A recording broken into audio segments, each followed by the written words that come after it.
Vocês já ouviram falar da paz que vem pelo cano de uma arma? Não a paz que se assina em Brasília, com caneta chique e aperto de mão para a foto. Falo da paz que tem cheiro de pólvora fria e silêncio forçado. A paz que mandaram o meu filho impor na nossa comunidade. Eles chamaram de diálogo, mas a ordem veio num áudio de 15 segundos.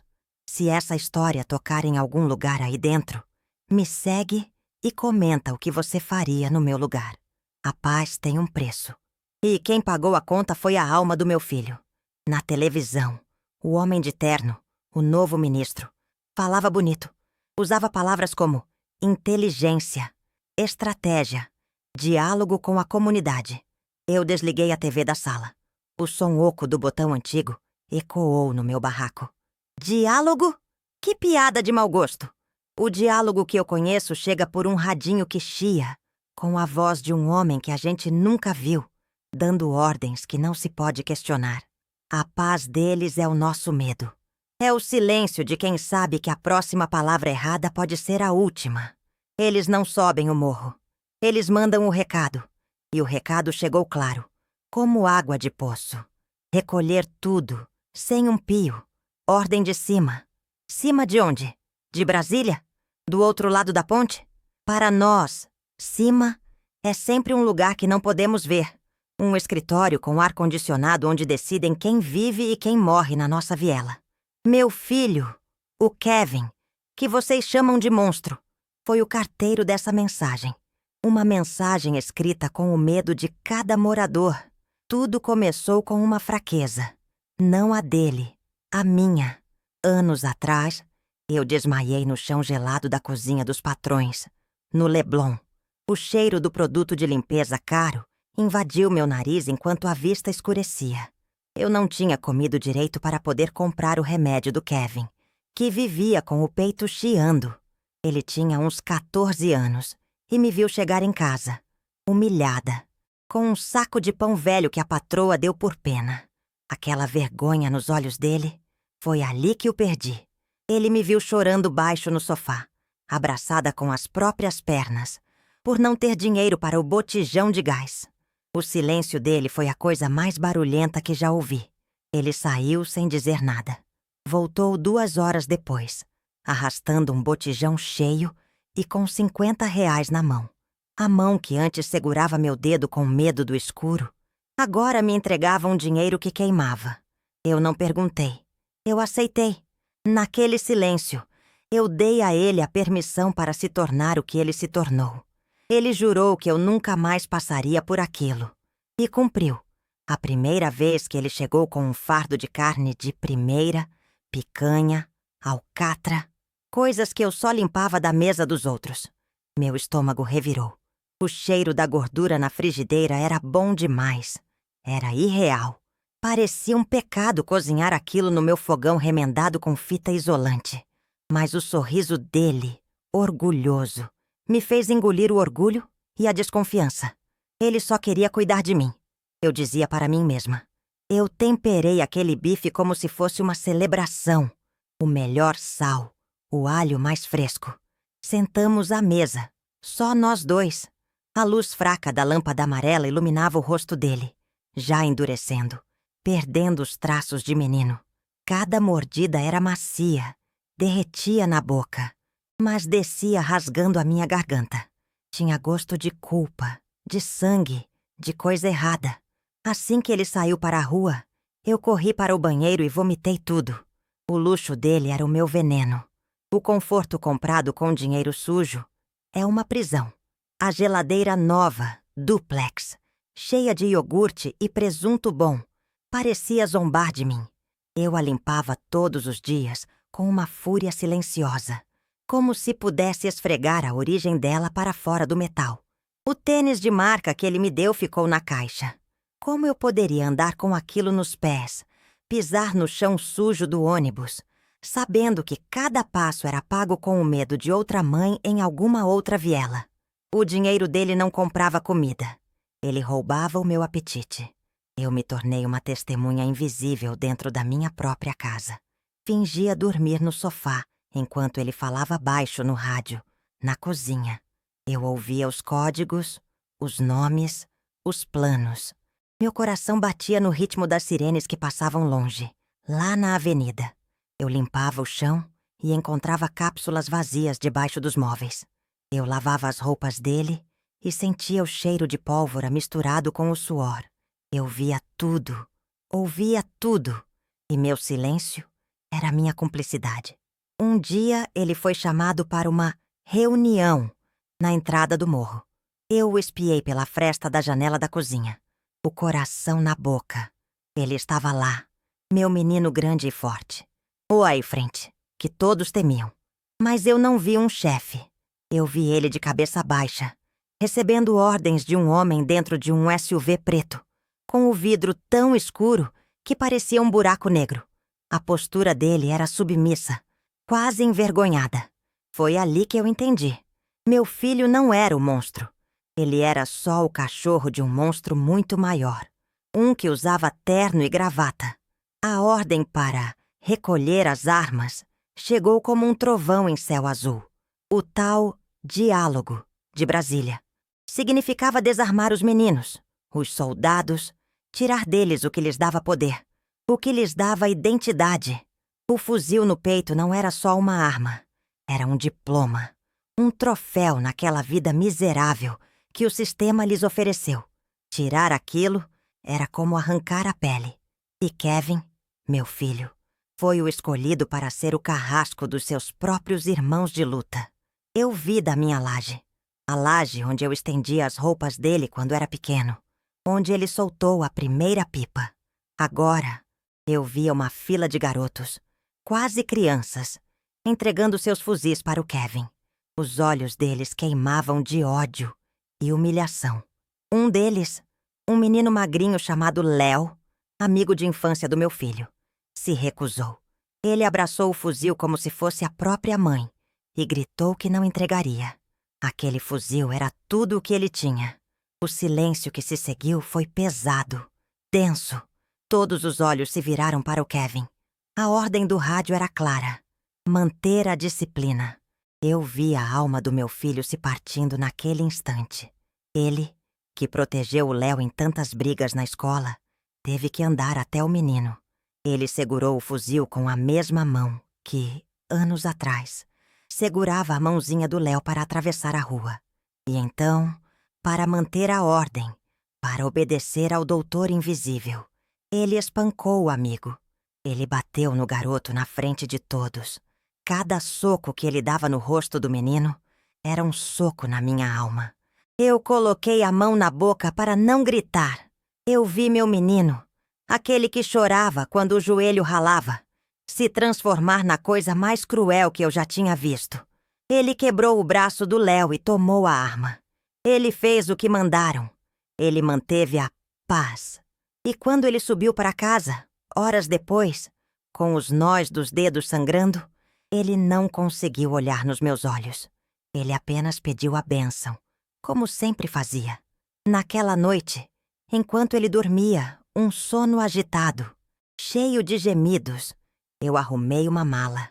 Coloquei as roupas dele, as camisetas velhas de time de futebol, a única calça jeans boa que ele tinha. Coloquei o santinho de Nossa Senhora Aparecida, que ficava na estante, ao lado do rádio imundo da firma. Eu ia tirar ele dali. Eu tinha uma prima na Baixada. Um lugar longe, feio, mas quieto. Um lugar onde ele poderia ser só o Kevin de novo, não o frente do morro. Quando ele acordou, eu mostrei a mala. Implorei. Vamos embora, meu filho. Pelo amor de Deus, vamos sair daqui. A gente recomeça. Eu faço faxina. Você arruma um trabalho. Qualquer coisa. Pela primeira vez em anos, eu vi uma lágrima escorrer pelo rosto dele. Ele hesitou. Ele olhou para a mala, depois para mim. Ele parecia que ia ceder. Por um segundo, eu tive esperança. Eu vi meu menino de volta.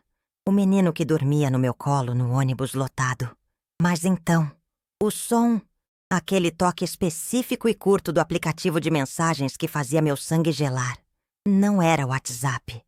Era o som do comando. Ele pegou o celular. O rosto dele se fechou de novo. A hesitação sumiu, engolida pela máscara de dureza que ele era forçado a usar. Não posso relaxar, mãe. A paia tem que ser mantida. Eu não posso sair agora. A coleira invisível o puxou de volta. A esperança morreu ali, no chão de cimento queimado da minha sala. A paz do doutor era uma mentira bem contada. Uma semana depois da humilhação dos fuzis, um assessor do tal deputado subiu o morro. Um homem de camisa engomada, suando de medo dentro do carro oficial, que parou na associação de moradores. Ele não veio falar de segurança. Ele veio anunciar uma parceria, a reforma da creche. A mesma creche onde meu neto, filho da minha filha, passava as tardes. Ele falou em oportunidade, investimento na comunidade. Um futuro melhor para as nossas crianças. Mas eu, que aprendi a ler nas entrelinhas da violência, ouvi a ameaça. Eles estavam nos dando um presente com uma mão e apontando uma arma para capar a cabeça do meu neto com a outra. Eles sabiam o nome dele. Eles sabiam onde encontrá-lo. A coleira não estava mais só no pescoço do meu filho. Agora, ela estava no pescoço de todos nós. O sistema não te mata com um tiro. Ele te mata aos poucos. Ele te encurrala, te sufoca, tira suas opções uma por uma, até que a única porta que resta é a que ele quer que você entre. Eles reformaram a creche, pintaram os muros com desenhos alegres, e cada pincelada era um aviso. Estamos de olho. Sabemos o que vocês mais amam. A paz tem um preço, e a dívida de vocês é com a gente. O meu filho entendeu. Aquele gesto selou o destino dele. A trégua, claro, não durou. Era só para a foto, para a manchete do jornal. A guerra voltou, mais suja e mais violenta. As armas que foram recolhidas foram substituídas por outras, novas, mais potentes. A ordem de cima, agora, era outra. Era para esquentar o território. A eleição estava chegando, e um pouco de caos sempre ajuda a vender a promessa de ordem. O ciclo recomeçou, mas dessa vez, meu filho estava marcado. Hoje, meu filho está morto. Ele não morreu em um confronto com a polícia. Ele não foi pego por uma facção rival. Ele foi executado. Uma queima de arquivo, eles chamam. Sabia demais. Tinha obedecido demais. Tinha visto o rosto dos homens que saíam do SUV preto. A paz que ele foi forçado a manter custou a vida dele. O doutor, o deputado, continuou lá, seguro no seu condomínio na Barra, longe do cheiro de esgoto e pólvora. Agora, eu estou aqui, lavando o chão da minha casa. O mesmo chão onde ele caiu. A água sanitária arde nos meus olhos, mas não consegue apagar a mancha escura no cimento. Na TV, o doutor dá uma entrevista. Ele lamenta a violência, fala em perda irreparável e pede mais verbas para a fura segurança. Ele está usando a morte do meu filho, a dor da minha comunidade, como degrau para a sua próxima campanha política. Eles, lá em Brasília, nos seus gabinetes, assinam o papel, dão a ordem. Eles negociam a nossa vida como se fosse mercadoria. Mas quem sangra no nosso chão de cimento queimado somos nós. Quem chora pelos filhos mortos somos nós, as mães. A guerra deles é o nosso luto. A paz deles é a nossa sentença. O sistema não falhou. Ele foi projetado para funcionar exatamente assim, para moer a gente. E eu me pergunto, o que você faria no meu lugar, quando a fome aperta e a única mão estendida é a do crime? Quando o Estado só aparece na forma de um fuzil apontado para aturar sua cara? Quando você vê seu filho se transformar em um monstro para te proteger e o verdadeiro monstro está na televisão, pedindo o seu voto? Não há respostas fáceis quando se vive no limite. Meu filho segurava a pistola com a mesma mão que, anos atrás, me entregou um desenho torto de uma casa com uma chaminé soltando fumaça em formato de coração. Ele queria me dar uma casa melhor. Ele só não sabia que o preço seria a própria alma. Ele não era mau. Ele era um menino que viu a mãe desmaiar de fome e fez uma promessa que não conseguiu cumprir do jeito certo. O rádio comunicador dele ainda está aqui, na estante, mudo, ao lado do santinho de Nossa Senhora Aparecida. Às vezes, no silêncio da madrugada, eu acho que vou ouvi-lo chiar, com uma ordem, uma localização, uma sentença, mas ele permanece em silêncio. É o silêncio mais alto que já ouvi. O silêncio da ausência, o silêncio da injustiça. Eu continuo trabalhando como diarista. Limpo o luxo dos outros. Esfrego o chão de porcelanato polido e vejo o reflexo de um rosto cansado, envelhecido. As minhas patroas reclamam do preço do tomate, da violência no jornal. Elas não fazem ideia do que é a violência de verdade. A violência de ter que escolher entre a fome e a desonra.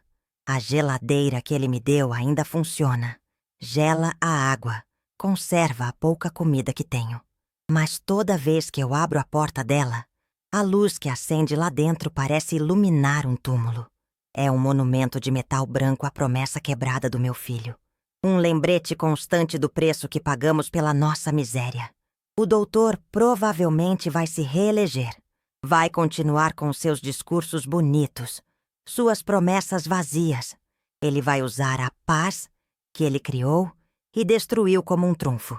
E ninguém nunca vai saber que essa paz foi construída sobre o corpo do meu filho e sobre a alma destruída de uma mãe. Eles ganham a eleição. Nós ganhamos uma cova para visitar no dia de finados. Eu não espero justiça. A justiça não sobe o morro. Ela tem medo das nossas vielas, do nosso olhar. A única coisa que eu tenho é essa história. A história do meu Kevin. O menino que dormia no meu colo, o monstro que obedecia ordens. A vítima de um sistema que o criou e depois o descartou como lixo. O cheiro de mofo e esgoto ainda está aqui. O som do funk ainda ecoa na quadra. As sirenes ainda cortam a noite. Nada mudou. Apenas um coração de mãe que parou de bater junto com o do filho. A engrenagem continua girando. E nós somos apenas as peças que eles trocam quando quebram. Hoje, quando eu passo pela creche, com os muros recém-pintados, eu não vejo desenhos de crianças. Eu vejo a assinatura do assassino do meu filho. Uma assinatura feita com tinta colorida, para esconder o sangue que escorreu para que aquela reforma acontecesse. É a marca do doutor. É a marca do sistema. Eles me tiraram tudo, mas não podem me tirar a memória. A memória do cheiro de bebê no cabelo dele. A memória da mãozinha dele segurando a minha. A memória do menino que só queria ver a mãe sorrir. Eles podem ter matado o corpo do meu filho, mas a lembrança do meu menino, essa eles não podem tocar. Eles veem o monstro, o bandido, o número na estatística. Eu vejo o menino que me perguntava por que a lua nos seguia quando andávamos na rua à noite. Eu vejo a criança que dividia o único biscoito que tinha comigo. Essa é a verdade que não sai no jornal. Essa é a história que eles não querem que vocês ouçam. A vida na favela é assim. Um labirinto de escolhas que não são escolhas. Você corre do caveirão, corre da bala perdida, corre do movimento, corre da fome. A gente vive correndo. O meu filho só queria parar de correr. E o único jeito que ele encontrou foi se tornando o próprio bicho-papão. Mas até o bicho-papão tem medo de monstros maiores. O toque do celular dele, aquele som do aplicativo, às vezes toca na minha cabeça. Um eco, um fantasma sonoro que me lembra da coleira, da obediência, do momento exato em que perdi qualquer chance de salvá-lo. É o som da sentença dele. E, de certa forma, da minha também. Eu limpo as lágrimas com as costas da mão, áspera de tanto usar água sanitária. A dor não diminui, ela só se acomoda, vira parte da gente, como um órgão a mais dentro do peito. Um órgão pesado, frio, que não pulsa, apenas pesa. Pesa com a saudade e com a certeza de que nada vai mudar. O deputado ganha a eleição com a paz. Meu filho ganhou uma bala com o nome dele quando a guerra voltou. Essa é a matemática do poder. A conta nunca fecha para o nosso lado. É sempre a gente que paga com a vida, com a alma, com os filhos. Eu não sei por que estou contando isso para vocês. Talvez porque o silêncio me enlouquece. Talvez porque eu precise que alguém saiba que o Kevin não era só um bandido. Ele era meu filho, meu menino. E ele foi assassinado por um sistema que finge nos proteger enquanto nos usa como peões em um jogo que a gente sempre perde. Se a minha história te fez sentir qualquer coisa, um aperto, uma raiva, uma dúvida, então talvez nem tudo esteja perdido. Me segue, comenta, compartilha. Não para me ajudar, mas para que a história do Kevin e de tantos outros Kevins não seja esquecida. Para que um dia, talvez, a gente pare de ser só um número na estatística deles.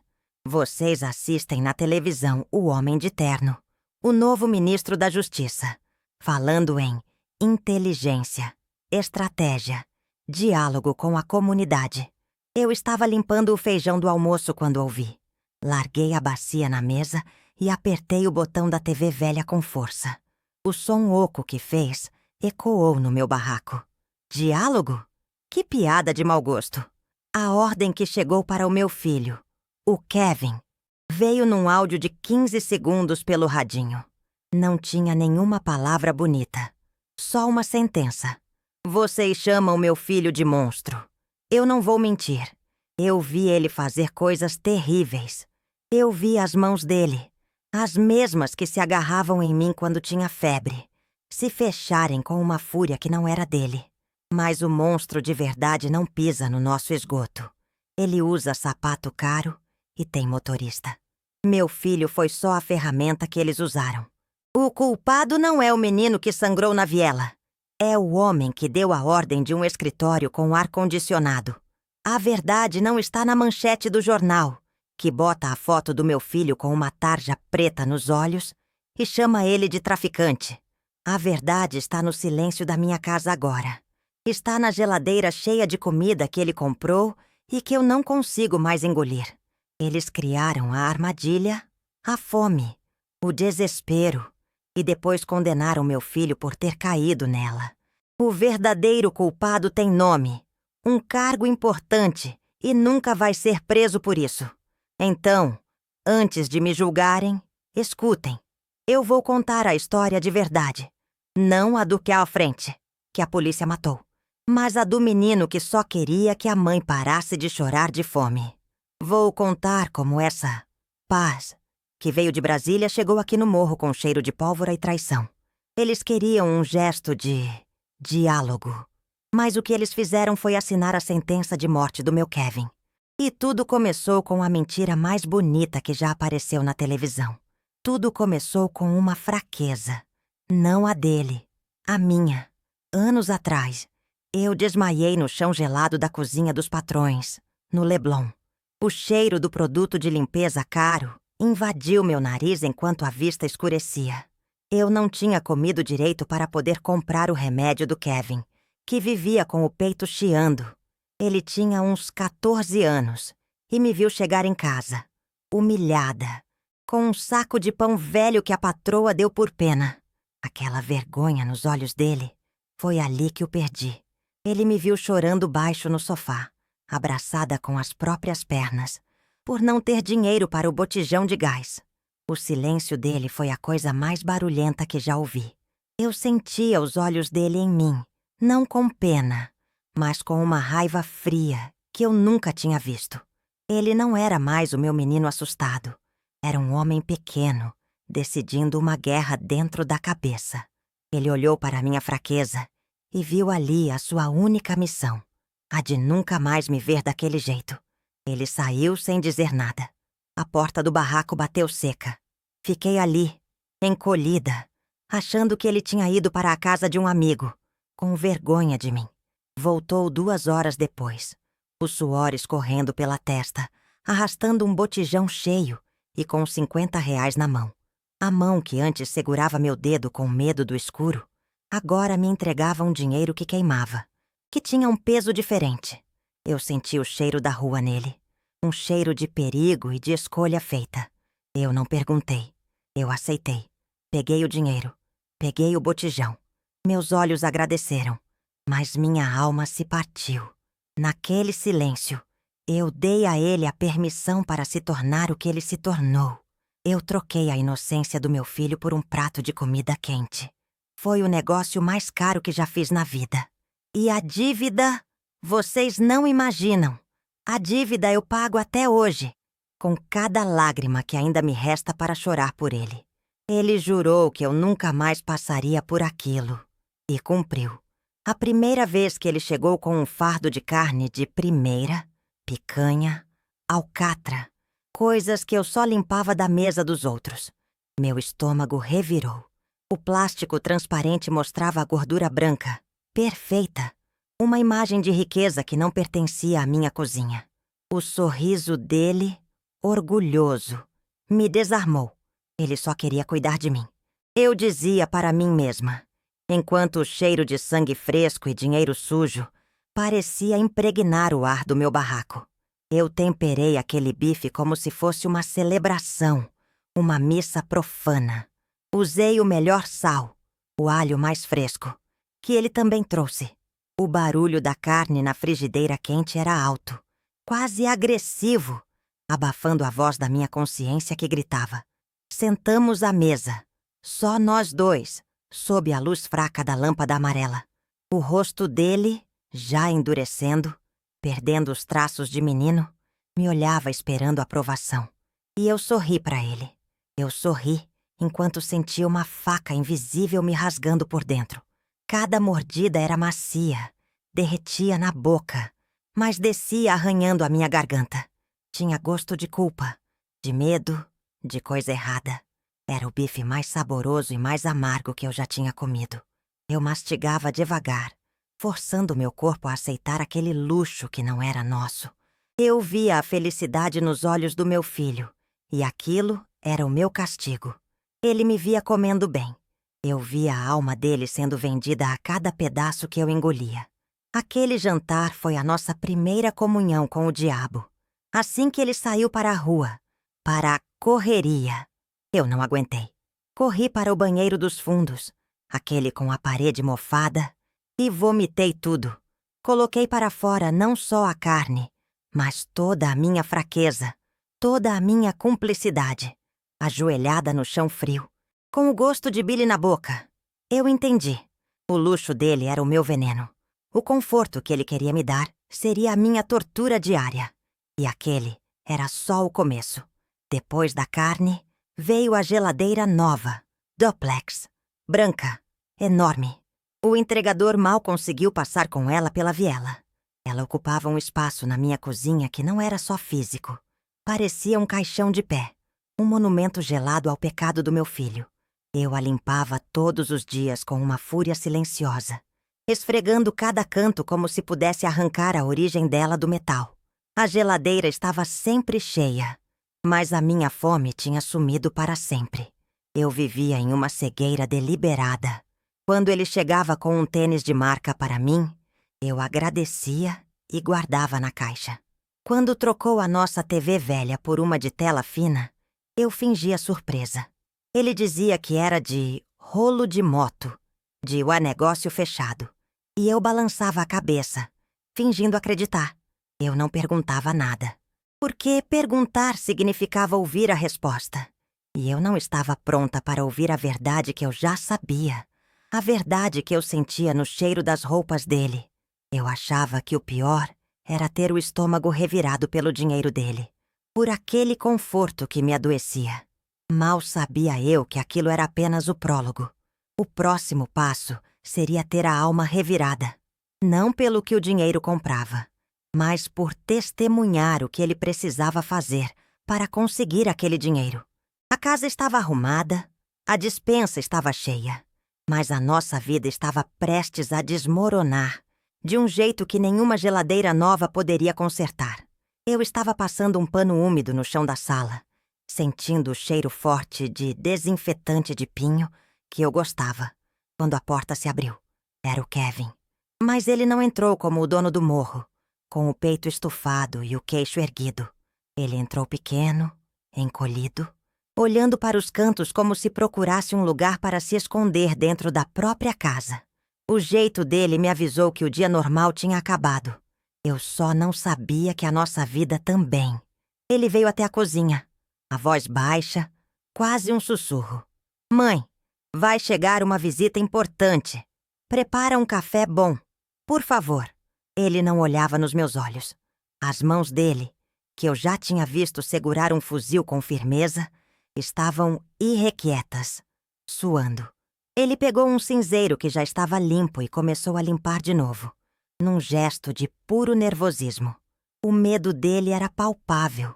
Tinha o cheiro de gente grande, de dívida, de coisa que não se pode consertar. Não demorou nem 10 minutos. Um carro preto, que não era da polícia, parou na entrada da nossa viela. E de lá de dentro saiu ele. O doutor. Eu nunca tinha visto um homem daqueles de perto. O terno dele parecia mais caro que a minha casa inteira. O sapato, brilhando de tão limpo, parecia sujar o meu cimento queimado só de existir. Ele entrou sem pedir licença, e o cheiro de perfume importado dele brigou com o cheiro do meu café e do meu desinfetante. Ele invadiu meu lar sem dar uma palavra. Meu filho me pediu para servir o café, e ali, na minha cozinha apertada, eu vi a cena que me mostrou a verdade. Eu, a testemunha invisível, servi a xícara para o doutor, que nem me olhou.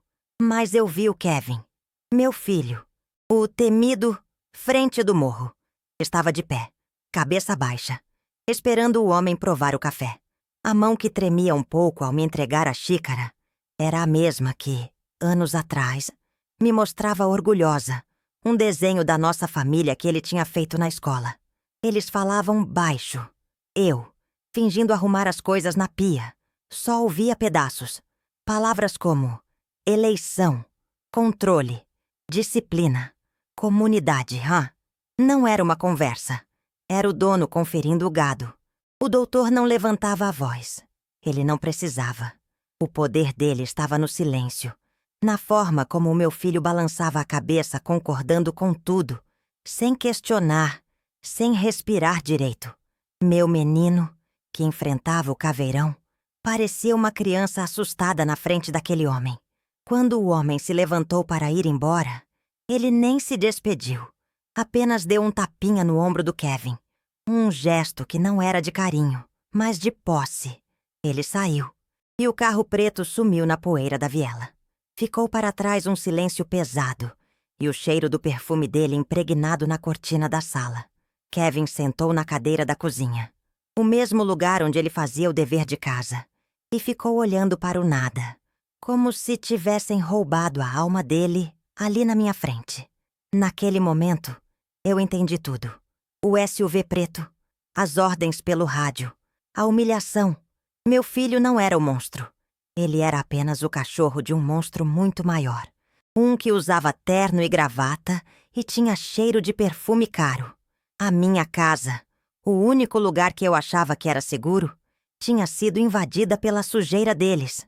E eu soube, com um frio na espinha, que o pior ainda estava por vir. A primeira ordem daquele homem mudaria tudo. A ordem não veio do doutor.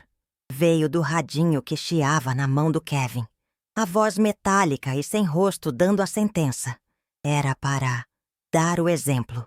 O Léo, aquele menino magrinho que cresceu comendo na minha cozinha, tinha que ser o exemplo. Ele se recusou a entregar o fuzil. A única coisa que o fazia se sentir alguém. Eu vi tudo da minha laje, por trás das roupas secando no varal, e rezei para todos os santos que eu conhecia. Mas os santos não ouvem o que acontece nas vielas. O Léo abraçou a arma como se fosse a mãe dele. Gritou que não ia entregar, que aquilo era a vida dele. Os outros meninos, todos com cara de criança assustada, recuaram. O silêncio que caiu sobre a quadra era mais pesado que o sol do meio-dia. Todos os olhos se viraram para o meu filho. Nele, eu não vi o frente do morro. Eu vi o menino que dividia o pão com o Léo na porta da escola. E a ordem no rádio se repetiu. Mais dura, mais fria. Resolve, Kel. Agora. Ele andou devagar até o Léo. Eu vi a mão dele. A mesma mão que eu segurei para ele não ter medo da injeção. Levantar a pistola. Ele não olhou para o rosto do amigo. Olhou para o céu, para a minha laje, para qualquer lugar. E então, o som. Um estalo seco, feio, que fez os pombos voarem em desespero. O corpo do Léo caiu sem jeito, como um boneco de pano. E ali, naquele instante, eu vi a alma do meu filho se quebrar em 1000 pedaços e voar para longe junto com os pombos. Ninguém se mexeu. O cheiro de pólvora subiu com o calor, misturando-se ao cheiro de esgoto. Meu filho ficou parado, a arma ainda na mão, olhando para o amigo morto no chão. Ele não era mais o Kevin. Era uma estátua de dor e obediência. Os outros meninos não olhavam mais para ele com respeito, mas com um medo profundo, o tipo de medo que se tem de um bicho raivoso. Ele tinha cumprido a ordem. Ele tinha mantido a paz do doutor e tinha se tornado um monstro. Ele subiu para casa horas depois, quando a noite já tinha caído. Entrou sem fazer barulho, como um fantasma. Não tinha sangue na roupa dele, mas a alma dele estava encharcada. Ele não me olhou, apenas passou por mim e sentou no chão do banheiro, encolhido. Eu não disse nada, apenas liguei o chuveiro. A água fria começou a cair sobre ele, vestido e tudo, misturando-se com as lágrimas silenciosas que finalmente começaram a escorrer pelo rosto dele. Eu o despi ali mesmo, como se ele fosse uma criança de novo. Tirei a camisa, a calça, os tênis. A roupa molhada pesava, cheia de culpa. Peguei a bucha e o sabão e comecei a esfregar as costas dele, os braços, o peito. Eu não estava limpando a sujeira do corpo. Vocês entendem? Eu estava tentando, em desespero, arrancar a mancha que tinha grudado na alma dele. Mas era uma sujeira que não saía com água e sabão. Era uma mancha que ficaria para sempre. Quando ele saiu do banho, enrolado na toalha, ele finalmente desabou. Caiu de joelhos no meu colo, ali no chão frio do corredor, e chorou. Não era o choro de um menino. Era o uivo de um animal ferido. Eu o abracei com toda a força que eu tinha, sentindo os soluços dele sacudirem o meu corpo inteiro. Mas enquanto eu o segurava, eu sabia. O menino que eu embalei, o Kevin que tinha medo do escuro, tinha morrido naquela tarde na laje. O que estava nos meus braços era só a casca vazia que o doutor deixou para trás. Naquela noite, o sono dele não era descanso. Era uma briga. Ele se debatia, resmungava nomes, suava frio no colchão fino que a gente dividia. Eu fiquei olhando para ele no escuro, ouvindo os grilos lá fora e o chiado da geladeira nova. E ali, vendo o meu menino atormentado, eu tomei a única decisão que uma mãe pode tomar. Eu ia arrancar ele daquele inferno, nem que fosse a última coisa que eu fizesse na vida. Levantei sem fazer barulho e puxei a mala velha de cima do guarda-roupa. Comecei a dobrar as roupas dele com um cuidado que eu não tinha há anos. Cada peça era uma lembrança. A camiseta do Flamengo, já desbotada, que ele usou até não poder mais quando era moleque. A calça jeans boa, a única, que ele comprou com o primeiro dinheiro da firma. Coloquei tudo ali dentro, junto com o santinho de Nossa Senhora Aparecida, que ficava na estante, espremido entre o rádio imundo e um cinzeiro cheio. Eu estava fazendo uma mala para uma viagem, mas parecia que eu estava montando um caixão com as memórias do meu filho vivo. Quando ele acordou, com o primeiro fio de luz entrando pela fresta da telha, eu estava sentada na beira da cama, com a mala fechada aos meus pés. Ele me olhou com aqueles olhos fundos, cansados. Eu não gritei, não chorei. Minha voz saiu baixa, mas firme como nunca. Vamos embora, só meu filho. Pelo amor de Deus, vamos sair daqui. A gente vai para casa da sua tia na Baixada. Eu faço faxina. Você arruma um trabalho. Qualquer coisa. Kevin, a gente recomeça. Longe disso tudo. Por um segundo, um milagre aconteceu. A máscara de frente do morro caiu. Eu vi o meu menino de volta. Os olhos dele se encheram de água. A boca tremeu. Ele olhou para a mala, depois para mim, e eu vi a hesitação, a vontade de dizer sim. Ele parecia uma criança perdida que finalmente encontrou o caminho de casa. Ele queria ir. Eu senti isso com cada fibra do meu ser. A esperança, uma coisa que eu nem lembrava mais o que era, floresceu no meu peito como uma erva daninha teimosa. Ele balançou a cabeça, concordando. A gente vai, mãe. A gente vai. E começamos a planejar, sussurrando no quarto ainda escuro, como dois fugitivos. Sairíamos antes do sol nascer. Pegaríamos o primeiro ônibus na central. Ele falava em arrumar um trabalho numa borracharia. Eu falava do quintal da minha prima, onde a gente podia plantar umas couves. Por uns 20 minutos, nós não éramos uma mãe e um bandido. Éramos só uma família sonhando com uma vida simples. Uma vida normal. Eu sorri. Eu sorri de verdade pela primeira vez em anos. Mas a felicidade, para gente como a gente, é sempre uma visita rápida. Foi quando o som cortou o ar. Não era o toque do WhatsApp, nem de uma ligação. Era aquele zumbido curto e eletrônico do aplicativo da firma. O som da coleira invisível dele. O corpo do Kevin enrijeceu na mesma hora. O menino assustado sumiu. E o soldado voltou. Ele pegou o celular da cômoda, e a luz fria da tela apagou o brilho de esperança que tinha voltado aos olhos dele. Ele nem precisou ler a mensagem. O rosto dele se fechou. A mandíbula travou. Ele se levantou, sem olhar para mim, e começou a tirar as roupas da mala, dobrando tudo de volta no lugar. A voz dele, quando veio, era oca, sem vida. Não posso, fala a mãe. A paia tem que ser mantida. Eu não posso sair agora. Tenho que ficar. A mala aberta e vazia no chão do quarto virou o túmulo do nosso sonho. A fuga tinha acabado antes mesmo de começar. A paz do doutor era uma mentira bem contada. Uma trégua para a foto. Para a manchete do jornal. Uma semana depois da morte do Léo, um assessor do tal deputado subiu o morro. Não veio de caveirão. Veio num carro oficial, preto e com ar-condicionado. Um homem de camisa engomada, suando de medo, parou na associação de moradores. Ele não veio falar de segurança, não veio oferecer consolo. Ele veio anunciar o que eles chamaram de parceria. Um presente para a comunidade que tinha acabado de enterrar um dos seus. Ele falou em oportunidade, investimento social, um futuro melhor para as nossas crianças. A voz dele era mansa, estudada, cheia de palavras que não pertenciam às nossas vielas. E então, ele disse o que veio para dizer. Iam reformar a creche. A nossa creche, caindo aos pedaços, onde meu neto, filho da minha filha, passava as tardes. Prometeu parquinho novo, pintura, material escolar. As outras mães sorriram, aplaudiram. Eu não. Eu, que aprendi a ler nas entrelinhas da violência. Ouvi a ameaça. O homem de terno, com um sorriso falso no rosto, olhou na direção do meu filho, que estava encostado na parede, quieto, e disse, para todo mundo ouvir, queremos o melhor para as nossas crianças, como o pequeno Davi, não é mesmo? Davi, o nome do meu neto.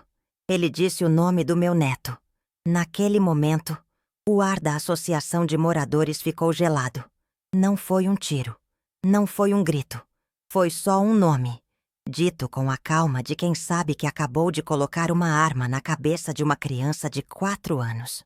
Eu olhei para o Kevin. A máscara de frente do morro, de homem duro, derreteu por um segundo. Eu vi o pânico nos olhos dele. O mesmo pânico que ele tinha quando era menino e se perdia de mim no mercado. Ele entendeu, no mesmo instante que eu. A fuga estava cancelada para sempre. A mala desfeita no quarto não significava nada. A gente podia queimar a mala, queimar as roupas, mas não podíamos fugir do nosso próprio sangue. Eles tinham o Davi. Eles sabiam onde encontrá-lo todos os dias. O sistema não te mata com um tiro. Ele te mata aos poucos, com gentileza. Ele te encurrala, te sufoca, tira suas opções uma por uma. Até que a única porta que resta é a que ele quer que você entre. Eles reformaram a creche. Pintaram os muros com desenhos alegres de sol e de pipa. E cada pincelada era um aviso. Estamos de olho. Sabemos o que vocês mais amam. A coleira não estava mais só no pescoço do meu filho. Agora, ela estava no pescoço de todos nós. A paz do doutor. Claro, era só para a foto, para a manchete do jornal. Assim que a eleição passou e o nome dele estava garantido para mais 4 anos, a guerra voltou, mais suja e mais violenta. As armas que foram recolhidas foram substituídas por outras, novas, mais potentes. E o meu filho, o Kevin, virou um alvo. Ele sabia demais. Ele tinha visto o rosto dos homens que saíam do SUV preto. Ele não morreu em confronto. Foi uma execução. 2 tiros na nuca. Uma queima de arquivo. Eles chamam. A paz que ele foi forçado a manter custou a vida dele. Agora, eu estou aqui, no cemitério. A terra vermelha ainda está fofa sobre o caixão dele. Eu cuido do meu neto, o Davi. Ele brinca na creche recém-pintada. O presente envenenado do doutor. Às vezes, eu olho para o meu neto, para o jeito que ele me encara quando eu choro, com aquela raiva silenciosa no fundo dos olhos. E eu vejo o Kevin de novo. Eu vejo o começo de tudo. O sistema não matou só o meu filho. Ele já está afiando a faca para o meu neto. O ciclo não para. Ele só troca de nome, troca de rosto. Mas a cova é sempre do mesmo tamanho. Enquanto eu acendo uma vela que o vento insiste em apagar, eu sei, eu sinto que o doutor está em algum restaurante caro na Zona Sul. Ele está levantando uma taça de vinho, com as mãos limpas, comemorando a vitória. Ele usa a morte do meu filho, a dor da minha comunidade, como degrau para a sua próxima campanha. Eles lá em Brasília assinam o papel, dão a ordem. Mas quem sangra no nosso chão de cimento queimado somos nós. O doutor ganha a eleição. E o meu filho ganhou uma bala com o nome dele. Essa é a conta que nunca fecha para o nosso lado.